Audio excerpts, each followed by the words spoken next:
Assalamualaikum dan salam sejahtera.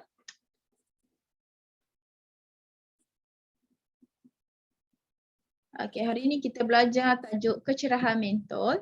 Sambung daripada tajuk hari itu. Sebelum tu, jom kita tengok objektif pembelajaran pada hari ini. Objektif yang pertama kita nak capai ialah membanding dan membezakan kecerahan mental dalam lita bersiri dan lita selari. Yang kedua, kita nak mengeksperimen untuk membezakan kecerahan mentol dalam lita bersiri atau selari dengan mengubah bilangan mentol. Yang ni kita nak bahan mentol dalam lita siri dan lita selari.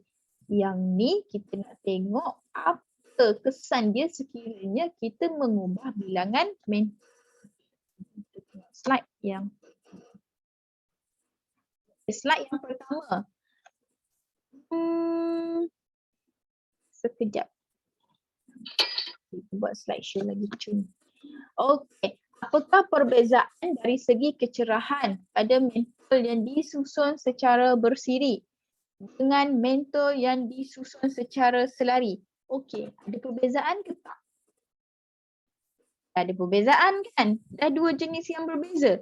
Jadi, lita siri dengan lita selari ni kecerahan dia memang ada perbezaan. Ya, ada perbezaan jawab dia.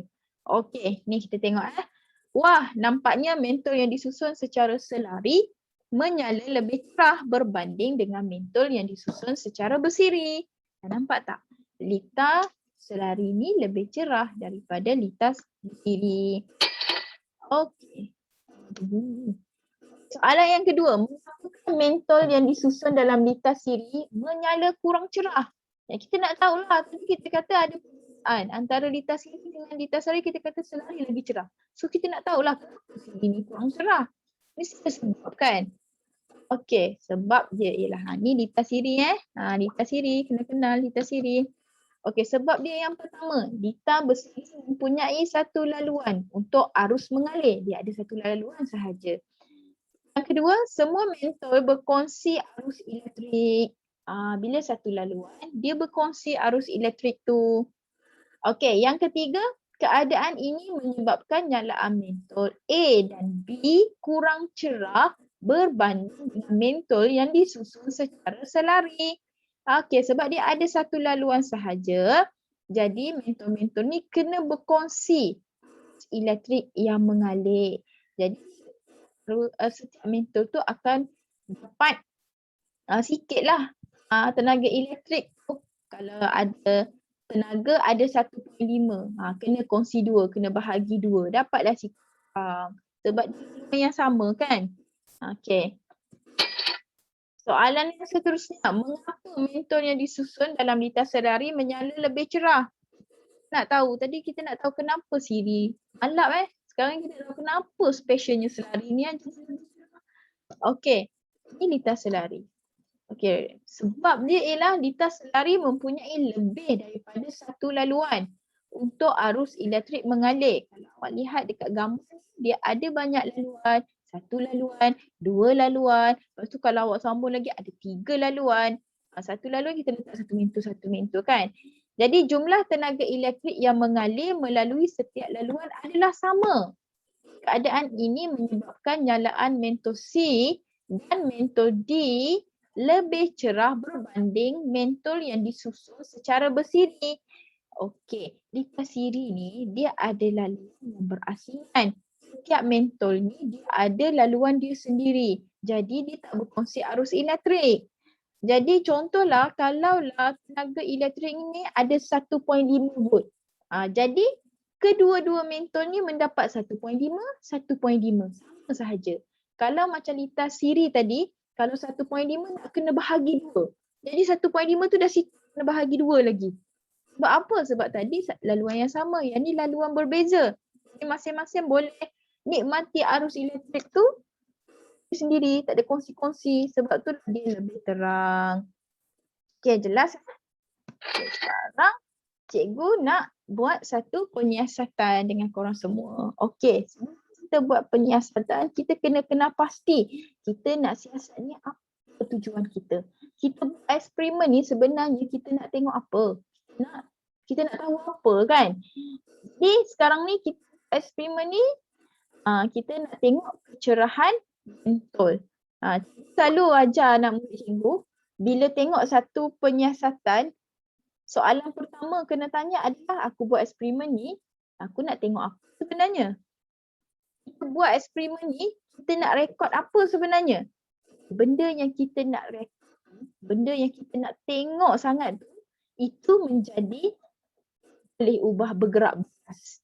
Jadi kecerahan mentol ni dia dah jadi pemboleh ubah bergerak balas. Berguna singkatan PB. PB ni ialah pemboleh ubah bergerak balas. Jadi cikgu selalu ingatkan bila tengok je penyiasatan cari PB dulu untuk elak kekeliruan kan. Jadi kita buat eksperimen ni kita nak catat apa? Tengok apa? Nak tengok kecerahan mentol, sebab itulah kita buat eksperimen ni. Jadi benda tu dah jadi PB. Okey, macam mana pula kita nak cari PM?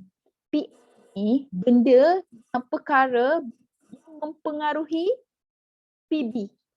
PM ni dia mempengaruhi PB. Tanya kecerahan mentol. Okey, kita nak tengok kecerahan mentol. Apa yang mempengaruhi kecerahan mentol ni? Okey, benda yang mempengaruhi kecerahan mentol ini akan jadi boleh ubah manipulasi. Okey, manipulasi ni cikgu tulis PM. Okey, jadi benda yang mempengaruhi PB akan jadi PM. Iaitu jenis lita, susunan mentol. Jadi jenis lita ni yang mempengaruhi kecerahan mentol kita. Dalam eksperimen kita nampak, oh ya, jenis lita yang mempengaruhi kecerahan mentol. Satu lagi, manipulasi ni apa? Satu, keyword dia mempengaruhi PB, mempengaruhi keputusan kita. Yang kedua, PM ni benda yang kita ubah, benda yang kita nak ubah. Benda yang dalam eksperimen apa yang kita nak ubah-ubah dia. Itu adalah manipulasi. Jadi dalam eksperimen ni yang kita nak ubahnya apa? Jenis lita. Yang pertama kita nak buat lita bersiri. Yang kedua kita nak buat lita selari. So benda tu benda yang kita ubah. Jadi dia memberi kesan kepada kecerahan mentol. Jadi kita dah kenal pastilah PB kecerahan mentol, PM jenis lita dan susunan mentol. Okey, dimalarkan. Apa ya murid-murid? Dimalarkan ni benda yang tetap, benda yang sama. Maksudnya dalam eksperimen tu kita tak ubah pun je daripada awal sampai akhir, benda tu sama je, tak ubah. Satu jenis kering, yang kedua jenis mentol. Tapi murid bila soalan janganlah awak tulis semua jawapan, tulis salah satu sahaja. Kalau ada dua, awak tulis satu sahaja. Okey, bila kita dah dapat dengan PM, senanglah untuk kita jawab apa? Tujuan penyiasatan ni. Sebab tujuan penyiasatan ni mesti ada M dan P. Ayat dia mesti macam ni. Ayat tujuan tujuan ni mesti dimulakan dengan untuk menyiasat hubungan antara PM. Okay. PM dan PB. Okey, ni PM. Kan? M dia manipulasi jenis lita dengan kecerahan mentol. Dia menyiasat hubungan antara jenis lita dengan kecerahan mentol. Jadi cikgu nak terangkanlah tujuan penyiasatan mesti ada PMPB. Kat depan tu menyiasat hubungan. Okey, kita tengok kembali pula kat bawah ni, pemerhatian. Okey, so kita dah susun dipendekkan cerita. Ni langkah dia. Langkah ni boleh rujuk buku teks. Sebab cikgu ambil gambar ni daripada buku je. Bina satu lita, kemudian bina satu lita selari. Awak follow je yang ni, yang baca je yang ni kan. Okey, jadi bila kita dah bina penyiasatan tu, apa yang perlu kita buat? Nak dapat keputusan kena buat apa? Kena perhati. Kita tak dapat keputusan tu. So apa yang kita dapat perhatikan? Kita dapatlah perhatikan penyalaan mentol disusun secara selari terang berbanding mentol yang disusun secara siri. Okey, pemerhatian ni macam mana nak jawab pemerhatian ni? Senang je. Pemerhatian ni benda yang kita nampak. Benda yang kita nampak. Apa perbezaan dia? Apa yang kita nampak? Apa yang berubah? So kita tulis, kita catat. Tak kisahlah nak tulis macam mana janji orang faham kan. So kesimpulan dia apa? Kesimpulan dia bila kita dah tengok dah selari tu lebih terang, yang ni kurang terang. Jadi kesimpulan dia kecerahan mentol dalam litar selari lebih terang daripada kecerahan mentol litar bersiri. Okey, sampai situ saja untuk kali ini.